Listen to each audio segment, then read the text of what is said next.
আজ ব্রেকফাস্টে ছিল ওটসের অমলেট, সঙ্গে ছিল সস। তারপর খেয়েছিলাম আমুলের লস্যি, যেটা আগের দিন বোনের শ্বশুর নিয়ে এসেছিল। দুপুরের জন্য বোন রান্না করেছিল মাছের মাথা দিয়ে পুঁই শাক, যেটা আমাদের দুজনের ভীষণ প্রিয়, আর সঙ্গে ছিল ডিমের কারি। বিকেলবেলায় বোন লেবু কেটে দিয়েছিল। আজকে আমি বাড়ি চলে যাব। সন্ধ্যে থেকে বৃষ্টি হচ্ছে দেখে তো বোন ভীষণ খুশি যে এত বৃষ্টির মধ্যে আমি আজকে বাড়ি যেতে পারবো না, কিন্তু একটু দরকারে আমাকে দুদিনের জন্য আজকে বাড়ি যেতে হবে।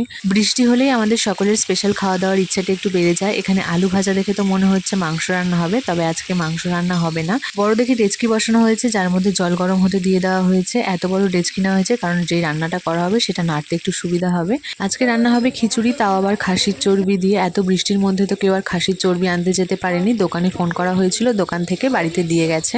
বোন এখানে ভালো করে চর্বিটা ধুয়ে রেখেছে, আর এখানে করে রেখেছে মশলা দিয়ে ভালো করে কষিয়ে তারপর খিচুড়ির মধ্যে দিয়ে দেওয়া হবে।